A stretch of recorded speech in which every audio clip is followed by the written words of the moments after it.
Boa noite, buenas noches.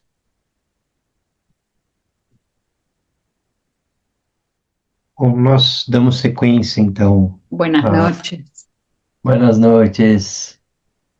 Nós damos sequência, então, ao nosso estudo. Nós estamos aqui no capítulo. Hoje nós iríamos para o capítulo 22, mas nós vamos para o capítulo 23. Depois nós voltamos para o capítulo 22, só para facilitar um pouquinho o nosso entendimento.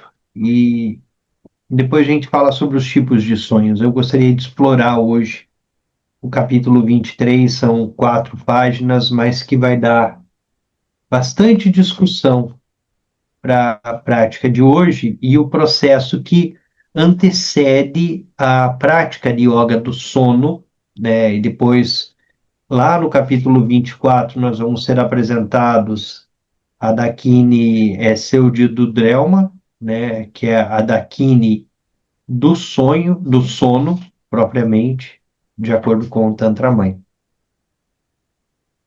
Vamos iniciar com a prática de Guru Yoga.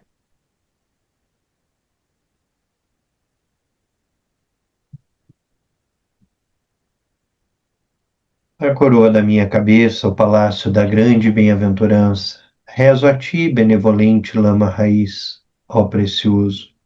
Conceda-me as bênçãos de reconhecer a minha verdadeira natureza como Buda. Da coroa da minha cabeça, o palácio da grande bem-aventurança. Rezo a ti, benevolente lama raiz, ó precioso. Conceda-me as bênçãos de reconhecer a minha verdadeira natureza como Buda. Da coroa da minha cabeça, o palácio da grande bem-aventurança. Rezo a ti, benevolente lama raiz, ó precioso. Conceda-me as bênçãos de reconhecer a minha verdadeira natureza como Buda.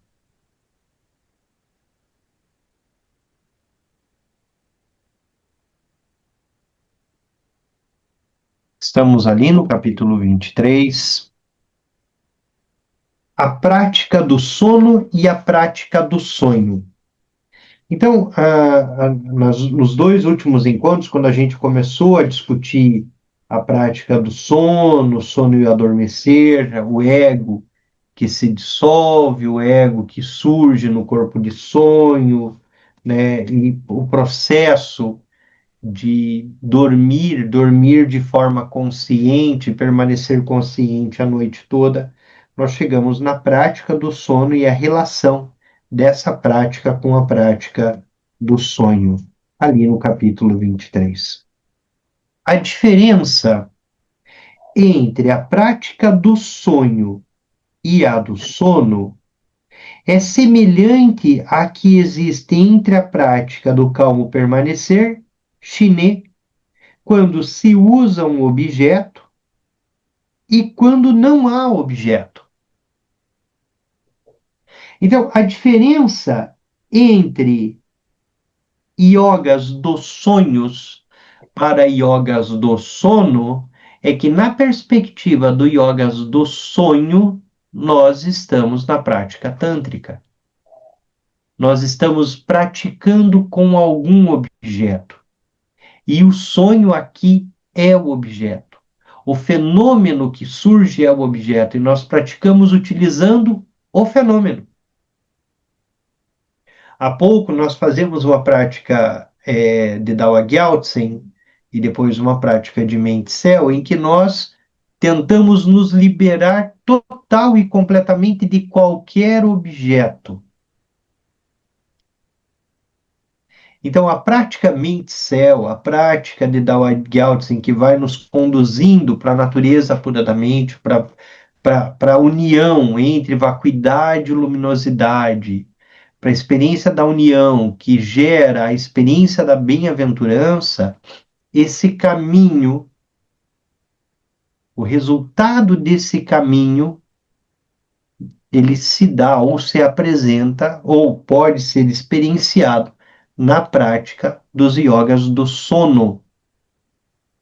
Porque não há um objeto, nós não estamos contemplando algo, nós não estamos meditando em algo, nós estamos fazendo experiência direta, não mediada pela razão, por isso direta, não mediada pela emoção, por isso direta. Dzogchen é não mediado, é direto. Então, quando nós estamos ali na perspectiva da mente-céu, nós não estamos pensando que há um céu, que há uma mente que conhece o céu. Nós dissolvemos o corpo. Nós dissolvemos tudo que nós somos. E nos fundimos. Só há céu. Da mesma forma, na prática tântrica, o yoga dos sonhos é usado para gerar o corpo divino da deidade meditativa, que ainda está no reino do sujeito e objeto, ao passo que yoga do sono desenvolve a mente da deidade, que é a consciência clara. A mente da deidade. A experiência direta é a experiência da mente da deidade. Na prática tântrica, o que nós fazemos? Visualiza Shenlaokar, que está numa luz, que irradia essa luz em todas as direções, raios sobem, raios descem, vão para todas as direções, e os raios de luz de Shenlaokar nos tocam, e imediatamente nós nos dissolvemos na não dualidade, mas ainda estamos observando Shenlaokar. Ainda há uma mente dual, há um ser que nossa mente cria, empodera, com o qual nós nos relacionamos. Isso é Tantra. E o Tantra é dual. E no caminho tântrico nós praticamos na dualidade até que Shenlaokar se dissolve em luz e nossa mente se funde com a mente da deidade. E por um instante nós experimentamos a mente da deidade. O yogas do sono não é tântrico, é Dzogchen, é experiência direta. Então não há um objeto sendo criado, não há uma imagem sendo criada, não há uma deidade sendo criada, sendo gerada. Há somente a experiência da luminosidade e da vacuidade e da claridade, da união entre claridade e vacuidade. Essa união, e a gente falava aqui outro dia, é como os tibetanos chamam de o filho que encontra a mãe. A união entre claridade e vacuidade. Em certo sentido, a prática do sonho é uma prática secundária no Dzogchen, porque ainda está trabalhando com visão e imagens. Na prática do sono, não há nem sujeito nem objeto, mas apenas consciência pura, Rigpa, mente-céu. Não tem uma coisa mente, outra coisa céu. Mente-céu. Não tem uma coisa luminosidade, outra coisa vacuidade. É união. Vacuidade, luminosidade. Não tem um objeto conhecido, não tem um objeto a ser conhecido. Há só uma mente a ser experimentada. Quando o aluno é apresentado à prática Dzogchen, as práticas com atributos geralmente são ensinadas primeiro. Então, primeiro passamos pelos yogas dos sonhos. Primeiro praticamos deidades. Primeiro praticamos o Tantra. Primeiro aprendemos a visualizar a deidade, a formar a deidade, as luzes que vão, as luzes que vêm, as luzes em todas as direções.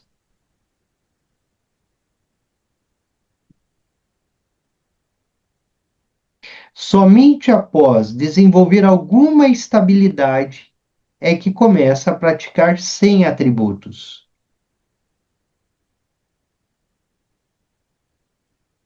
Mente céu, não há em que se apoiar. Somente abertura, somente claridade, somente vacuidade. Isso ocorre porque o estilo dominante de nossa consciência tem a ver com objetos do sujeito com os quais estamos nos identificando, com os quais nós estamos identificados. Como estamos constantemente identificados com a atividade da mente em movimento, no início, nossa prática precisa fornecer algo para, para a mente se apoiar. Então, primeiro, na prática, nós usamos algo para a mente se apoiar. E aí tudo é apoio, tudo é suporte. As deidades são suporte, a recitação do mantra é suporte. Então, tudo é suporte para a prática. Né? As oferendas de generosidade são suporte. Então, tudo, as lamparinas são suporte, as oferendas são suporte, tudo é suporte. O incenso que nós acendemos é um suporte.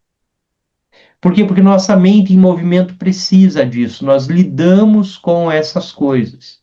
Na prática tântrica, nós damos para a mente o que ela gosta: criar, inventar, transformar, gerar, criar coisas, seguir coisas. Se nos disserem, seja apenas consciência vazia, a mente em movimento não conseguirá entender isso, porque não há nada em que ela se fixar. A mente em movimento, a mente ordinária, ela está fixa o tempo todo em alguma coisa. Primeiro, ou ela está fixa no passado, preocupada com as coisas que já foram, ou ela está antecipando coisas que virão, porque é possível também essa mente olhando para o futuro, preocupada com aquilo que não veio, desejando aquilo que ainda não chegou, preocupada com a sua autoimagem, o que vão pensar de mim no futuro, o que pensaram de mim no passado. Então, a mente, ela em movimento, ela está o tempo todo se ocupando de algo. Se eu sou um praticante de primeira hora, se somos praticantes de primeira hora,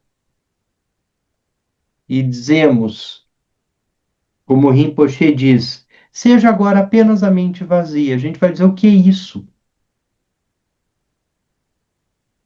O que é mente vazia? Porque nossa mente ordinária, a mente em movimento, ela sempre está em função de algo. Então não é tão fácil experimentar, não é nada fácil experimentar a mente vazia. Tanto é que quando nós praticamos chinês, chamata, nós dizemos assim, se a gente começa a contar 1, 2, 3, até que a mente se perde. No momento em que a mente se perder em um pensamento, você volta ao 1. E nós ficamos lá, 1, 2, 1. 1, 1, 1, 2, 1. Porque em um instante, num segundo, a mente já está fazendo aquilo que ela mais gosta, que é se perder, que é seguir pensamento, que é tensionar para o futuro, buscar o passado.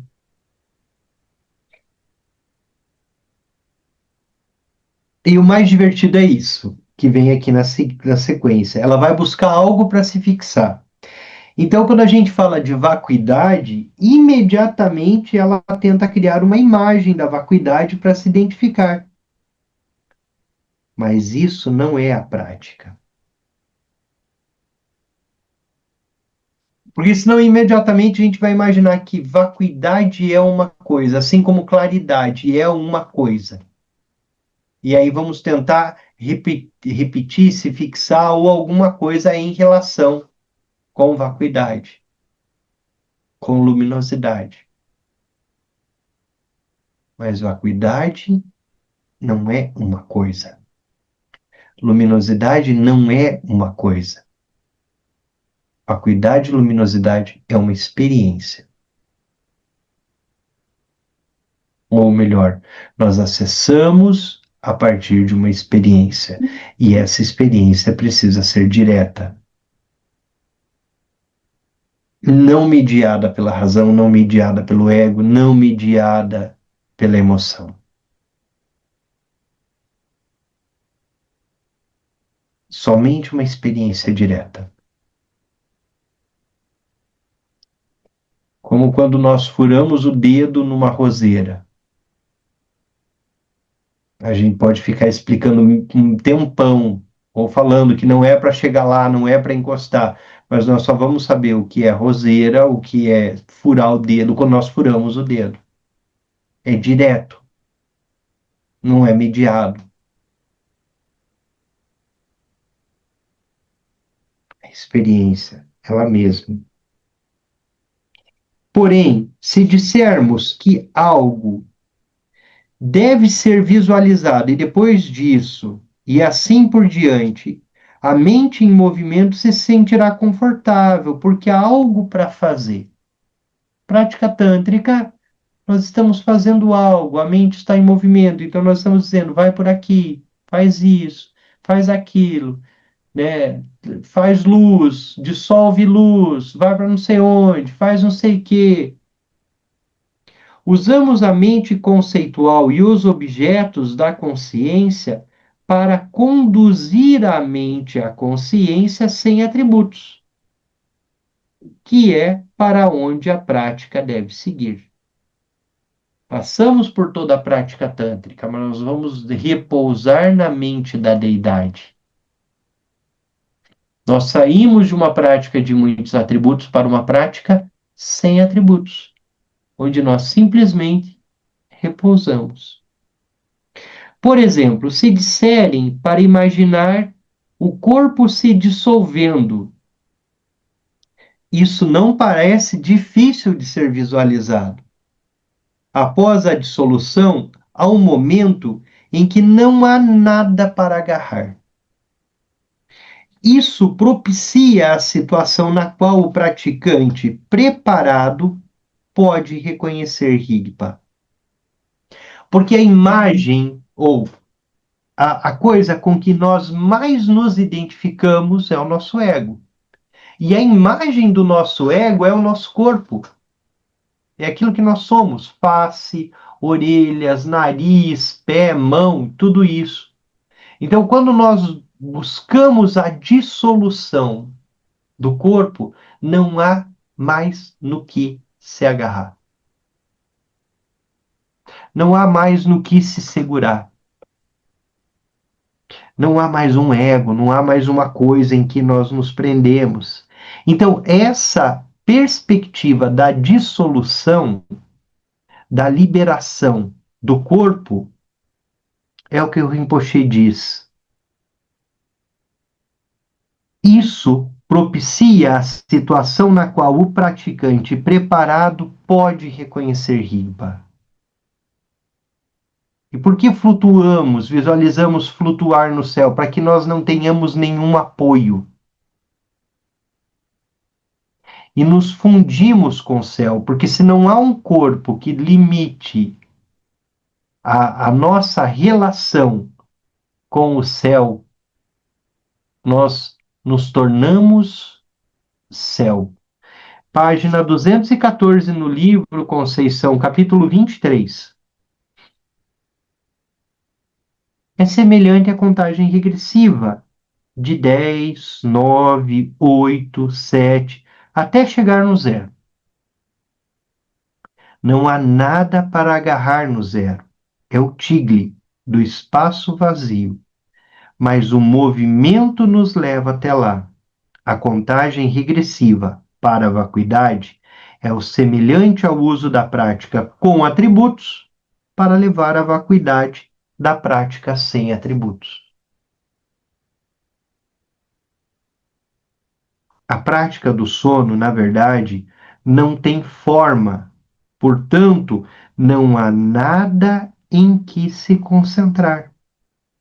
A prática e o objetivo são o mesmo: permanecer na união inseparável da luminosidade e vacuidade, além da separação entre aquele que percebe e aquele que é percebido. Não há qualidades nem para cima nem para baixo, nem dentro nem fora, nem no topo nem na base, nem no tempo nem limites. Nem tempo nem limites. Não existe nenhum tipo de distinção. Como não há nenhum objeto para a mente agarrar, como acontece nos sonhos, o yoga do sono é mais difícil do que o yoga dos sonhos. Claro, o Dzogchen é muito mais difícil que o Tantra. Porque no Tantra nós temos um objeto, nós temos um ponto de apoio, nós estamos meditando em algo, nós estamos contemplando. No Dzogchen não há um direcionamento, não há um para, nós não estamos olhando para algo, nós só estamos ali, presentes. Tornar-se lúcido em um sonho significa que o sonho é reconhecido.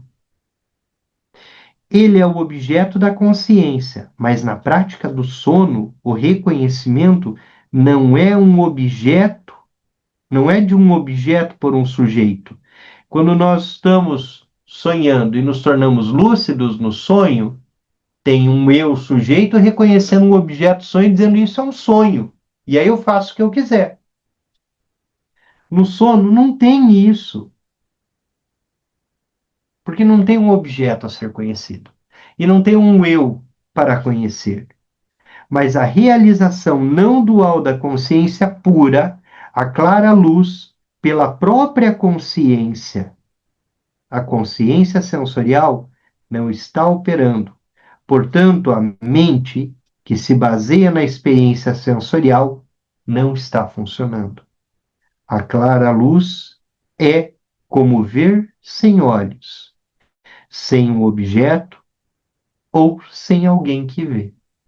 Ela simplesmente é ali, desperta. Isso é análogo ao que ocorre na morte. É mais fácil atingir a liberação no período do bardo, isso os ensinamentos dizem, é mais fácil se iluminar no bardo, depois da morte, do que aqui. O bardo primordialmente puro, Kadak, do que no bardo subsequente, o bardo de clara luz, Odsal, no qual surgem imagens. Kadak é o primeiro bardo, né? E depois, quando começa a surgir das luzes, das formas, dos raios e tudo mais, que é o bardo já na sequência, que é quando nós dizemos o praticante do Dzogchen se libera na primeira manifestação do bardo, no instante, o praticante tântrico precisa adentrar no bardo de sal, no bardo da clara luz, no bardo da luminosidade, e ali fazer das práticas, reconhecer aquilo como um sonho, e como um espaço do bardo, depois de reconhecer aquilo como o bardo, começar o seu caminho de renascimento. Na hora da morte, há um momento de dissolução total da experiência subjetiva, antes do surgimento das visões do bardo. Por isso se diz que na hora da morte é o melhor momento, é, é o melhor momento para a dissolução. Sim, é mais difícil. Por que ele é mais difícil? Porque ele requer, é como a prática Dzogchen. Para o praticante Dzogchen, ele já se libera no primeiro bardo. Para o praticante com a que ainda possui a mente em movimento, como nós, praticantes iniciais, a gente sequer percebe o primeiro bardo. A gente sequer percebe o Kadak, esse primeiro bardo, esse primeiro momento. E sequer percebe, porque nossa mente não está treinada para a não dualidade, não está treinada para a experiência. Então, ele, como não percebe, é como nós não percebemos a passagem do estado de vigília para o estado de sonho. A nossa mente se perde e, de repente, nós surgimos num sonho. Por isso é mais difícil, como a prática Dzogchen é mais difícil do que o Tantra. Porque nós não temos apoio, não há nenhum apoio. Agora, o praticante Dzogchen, um praticante realizado, nesse instante, é direto, né? É direto o primeiro bardo. Nesse momento, não existe. Agora ele está ali no sonho, né? Há um momento de dissolução total, né? Da experiência subjetiva antes da visão das luzes do bardo. Nesse momento, não existe um sujeito, não existe um eu subjetivo. Assim como a experiência cotidiana termina com a dissolução do sono, nós desaparecemos. Então, os sonhos surgem durante o sono, ou as imagens surgem no bardo, à medida em que são percebidas. A força das tendências kármicas cria a sensação de um eu vivo experienciando os objetos da percepção. Presos novamente no dualismo, continuamos no sonho sansárico, se estivermos dormindo, ou continuamos em direção ao renascimento, se estivermos no bardo.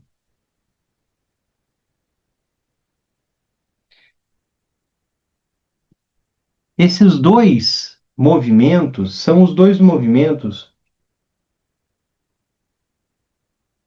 clássicos da realização nas duas formas. Ou a realização direta, com um praticante avançado do Dzogchen, em que a iluminação se dá no primeiro instante, ou o caminho tântrico, que é a realização quando já surgem os sons, as luzes, as cores, as formas no bardo, como no sonho. Você deve decidir por si mesmo quais dessas práticas é a mais adequada. Os ensinamentos do Dzogchen sempre enfatizam a importância de conhecer a si mesmo, de reconhecer suas capacidades e obstáculos, e de usar esse conhecimento para praticar de maneira que for mais benéfica. Dito isso, são poucas as pessoas para as quais a prática do sono será mais fácil do que a prática dos sonhos. Por isso, recomendo começar com a prática dos sonhos, com o Tantra.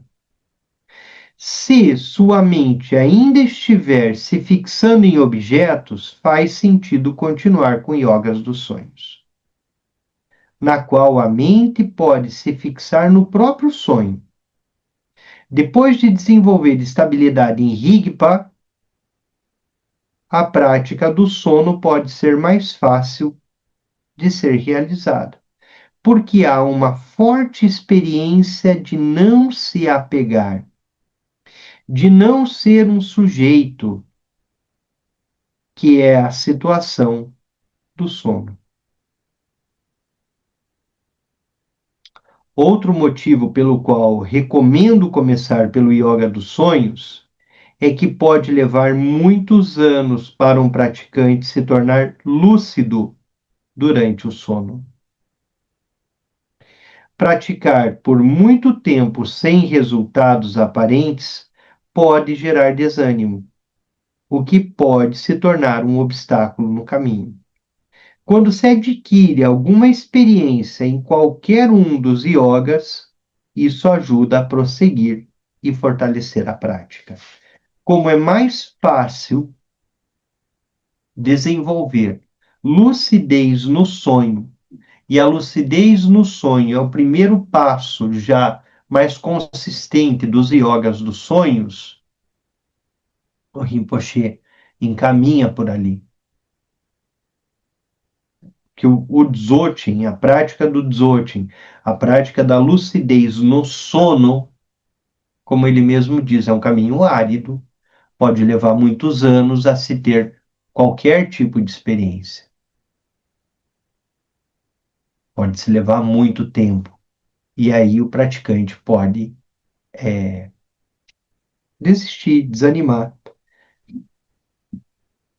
Mas algumas práticas facilitam esse processo. A prática de mente-céu, prática de Dao Gyaltsen, os 5 pontos de Dao Gyaltsen, as práticas das 3 portas, são práticas Dzogchen, que facilitam essa conexão. A prática dos yogas do sono, ao mesmo tempo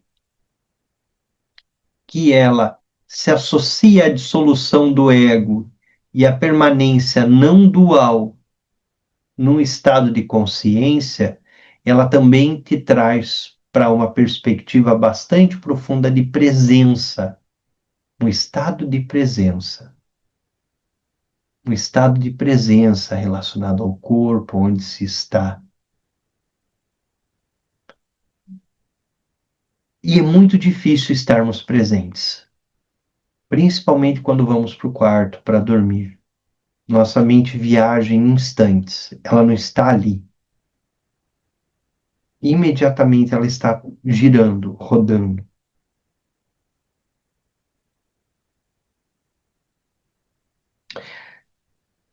Do ponto de vista último, um yoga leva ao outro. Quando a prática dos sonhos for plenamente realizada, Rigpa se manifestará nos sonhos. Isso leva a muitos sonhos de claridade e, finalmente, a dissolução dos sonhos na clara luz. Quando Rigpa se desenvolve, começa a surgir, ou melhor, quando o praticante atinge um nível maior de Rigpa, como se houvesse um nível maior ou menor, mas quando ele desperta, mesmo que sejam pequenos insights, começam a surgir sonhos de claridade, sonhos de sabedoria, onde se tem acesso a ensinamentos, onde se tem acesso aos sonhos divinatórios, premonitórios do que vai acontecer no futuro, sonhos que trazem elementos do passado. Então, quando isso se estabiliza, logo você está tendo sonhos de claridade.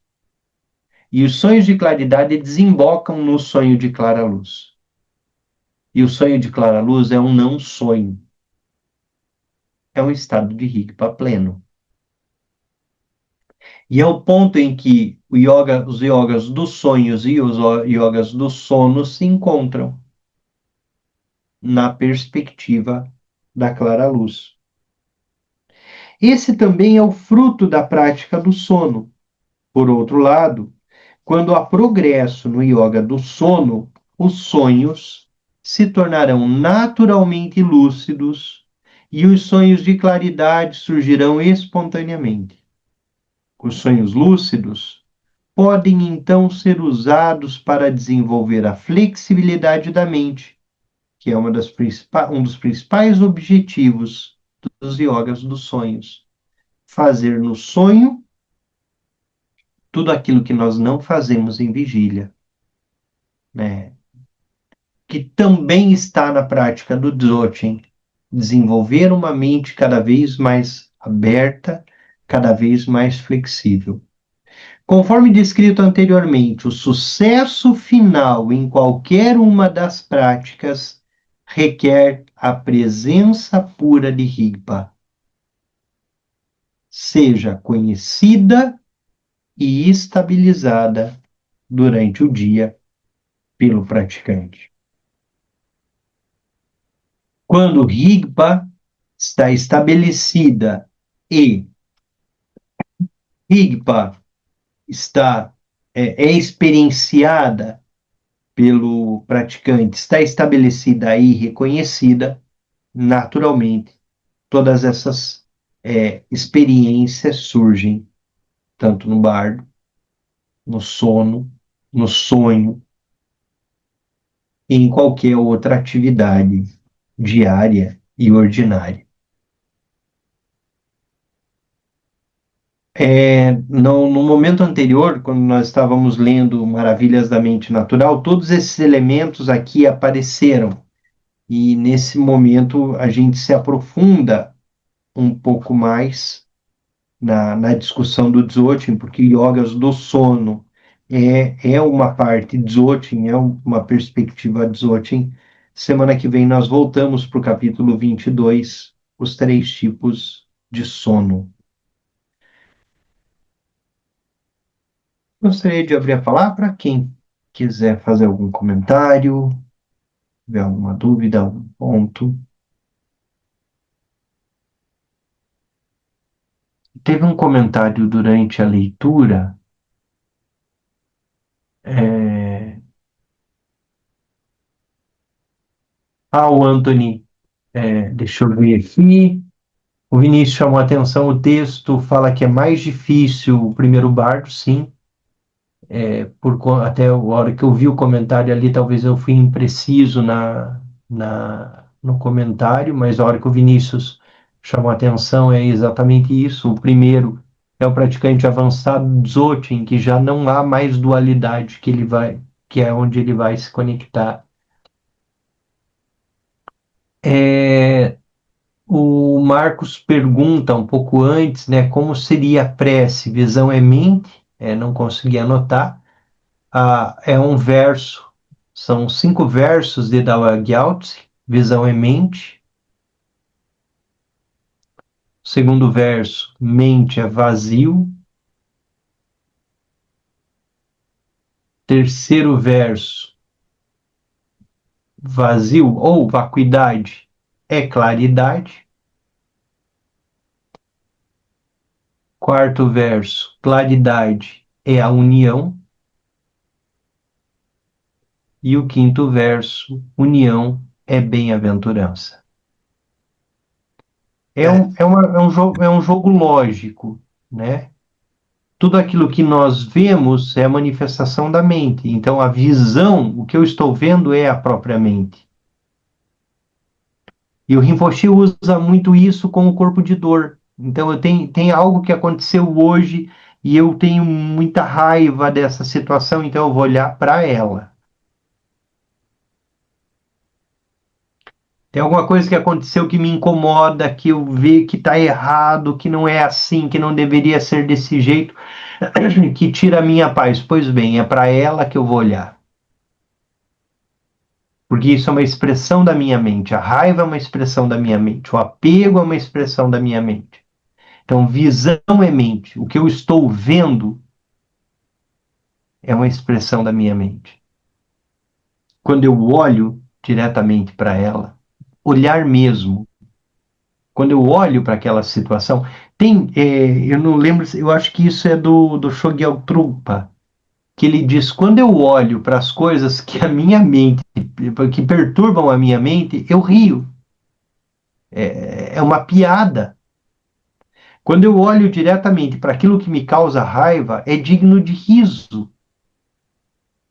Quando eu olho diretamente para aquilo que me incomoda, é digno de riso. Então, visão é mente em Dao Gyaltsen, é aquilo que tá te incomodando, você criou. Então, olhe diretamente para isso. Quando você consegue olhar diretamente para isso, aí você dá o próximo passo. A mente é vazia. Quando você dá o passo de entender, experimentar mais do que entender racionalmente, experimentar a vacuidade, a mente é vazia, só é possível experimentar a vacuidade por conta da luminosidade, da consciência. Então a mente é vazia, o vazio é a clara luz. E a clara luz é a união de claridade e vacuidade. E a união, a experiência da união é a bem-aventurança. É onde surge a alegria, é onde surge a bem-aventurança. É a integração. Então, os 5 versos de Dao Gyaltsen conduzem para essa experiência. O Anthony tem uma dúvida, ele escreveu: Denis, tem uma dúvida em relação a esse processo que é assim. Na dissolução da morte, existe uma perda de consciência, ou então surge a clara luz. Ou não se perde a consciência em momento nenhum, e a mente passa direto da vigília para o sono de clara luz. Um praticante de Dzogchen, praticante de Togyal, ele experimenta a morte de uma outra forma. Ou ele fica em Tugdam, naquele estado entre a vida e a morte, em que muitos praticantes avançados ficam dias naquela situação em que já não há mais vida e ainda não há sinais de morte. E é chamado de Tukdam, que é a experiência da passagem do estado de vigília para o bardo. Teve o grande mestre tibetano no Brasil, Shagdo Tulku Rinpoche.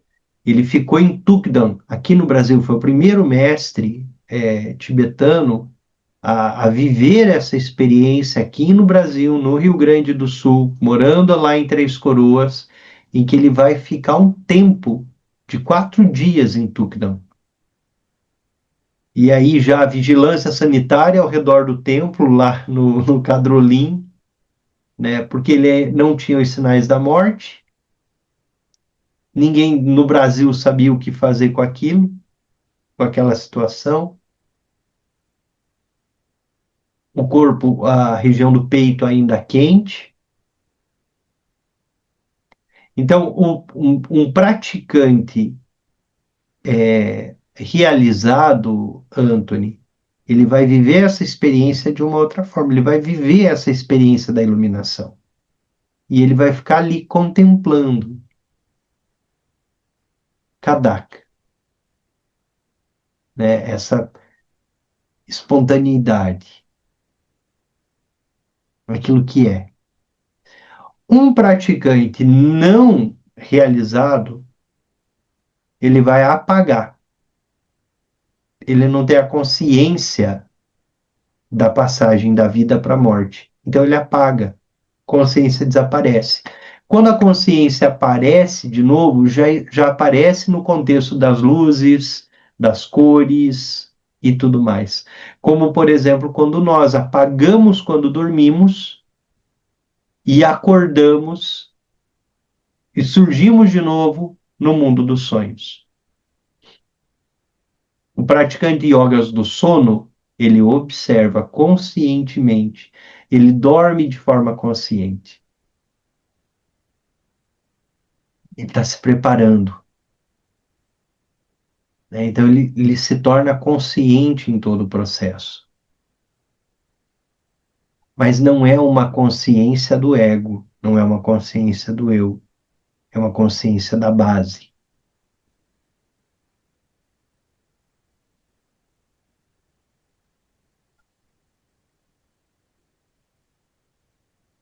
Não sei se consegui explicar, Anthony. Perfeito. Mais alguém, gente? Né? Oi, pois Você não? podia, por gentileza, dar uma explanada breve no termo RICPA, que eu tenho algumas dúvidas a respeito. Rigpa é o estado desperto. Esperto. Rigpa é esse estado desperto, acordado, da base, da experiência da base. Então, quando nós praticamos há pouco, tentamos ali um pouco a perspectiva da mente não dual, a perspectiva de mente-céu, essa experiência não dual desperta de, de integração, luminosidade, vacuidade, isso é Rigpa. Né? A tradução mais utilizada é o desperto, é o acordado. Né? É essa perspectiva. Ela vai surgir na perspectiva do yoga dos sonhos, no yoga de clara luz, no sonho de clara luz, que vai surgir no yoga do sono, como esse fenômeno desperto que pervade todo o caminho,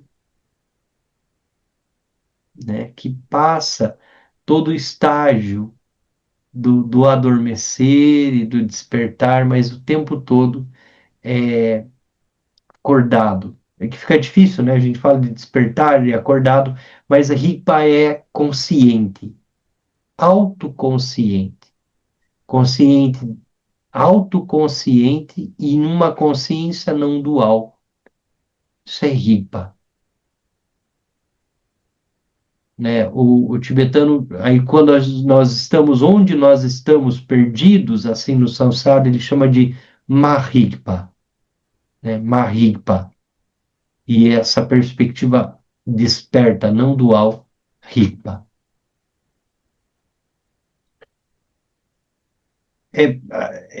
O conceito também é difícil, porque de alguma forma nós estamos falando da própria iluminação, da própria experiência da iluminação. Ok, gratidão. Obrigado.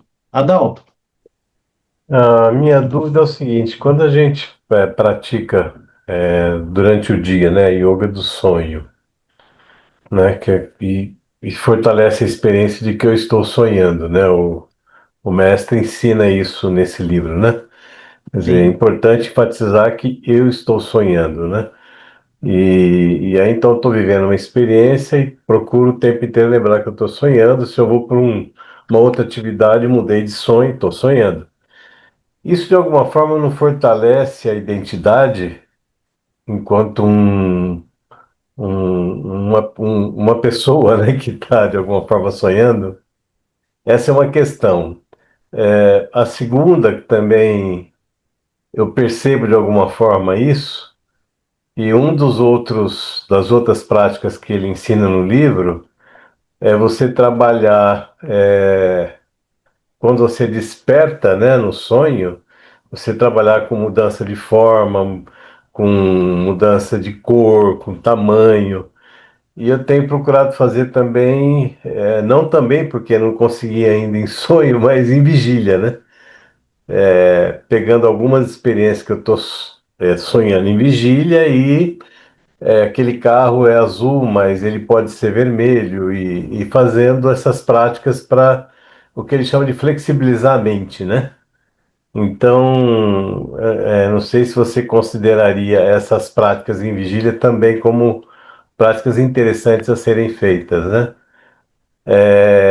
E o que eu percebo, por exemplo, que os sonhos que estão vindo, eles são sonhos em que situações de delusão muito forte acontecem, né? Até mais intensificando isso está intensificando, né? Situações muito bizarras assim, né? Então, de alguma forma, essa flexibilidade ela está acontecendo, mas sem a lucidez ainda, né? Então, acho que esse é algo que eu queria comentar aqui, das práticas que eu tenho feito, né? O Adalto, obrigado pela pergunta, por contar e trazer a tua experiência, né? Mas, de fato, é isso. A, a- os yogas dos sonhos e as experiências dos sonhos, mesmo em vigília, estão na perspectiva da prática tântrica. E na prática tântrica, o eu ainda existe em relação com as coisas. E ela tem uma finalidade flexibilizar a mente. E o Rinpoche vai chamar muita atenção disso. Mas por que eu preciso de uma mente flexível? É exatamente para que quando eu chego na experiência do Dzogchen, isso esteja de forma aberta, ampla, tornando tudo possível. Uma mente que não é flexível, não é possível o Dzogchen, não é possível o Rigpa, porque uma mente inflexível, ela está esperando vacuidade como alguma coisa, ela está esperando o Rigpa como alguma coisa, ela está esperando uma experiência, ela está fazendo algo tendo um objetivo. A mente flexível, ela se flexibiliza de tal forma que ela não espera um objetivo. Qualquer coisa é seu objetivo e nada é seu objetivo. Então, mesmo em vigília ou no sono, no sonho, nós criamos, transformamos, geramos, fazemos uma coisa ou outra, tudo isso que nós fazemos está na perspectiva do Tantra, da transformação. E Tantra é transformar. Transformamos um veneno em sabedoria, transformamos uma coisa em outra, transformamos. Flexibilizamos a mente. Mas a experiência direta da natureza pura da mente, ela é aberta, ela é ampla. E para que a gente a faça, a gente precisa estar livres de apego e aversão. Por um motivo também muito importante, porque quando nós fazemos a experiência direta, se nós nos apegarmos a ela, imediatamente nós perdemos. Se a gente esperar que ela seja alguma coisa, imediatamente nós perdemos. Então a perspectiva é sempre de abrir mais, mais e sempre de novo.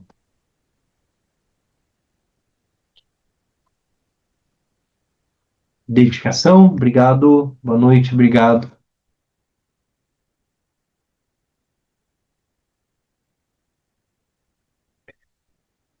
Toda a virtude pura, realizada por meio das três portas, dedico para o bem-estar de todos os seres dos três reinos, havendo purificado todas as aflições e obscurecimentos dos três venenos, que rapidamente possamos atingir o estado completo de Buda nos três cosmos. Preste longa vida de Tenzin Wangyal Rinpoche, pelas bênçãos das três joias dos Budas e Bodhisattvas, pela força da infalível verdade última e pelo poder da meditação de nós, praticantes, detentor dos ensinamentos. Possa sua vida ser muito longa.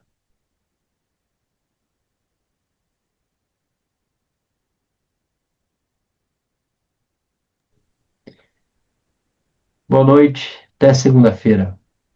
Boa noite, obrigado. Boa noite, gratidão imensa. Boa Boa noite. noite, boa noite, obrigado. Boa noite. Boa noite.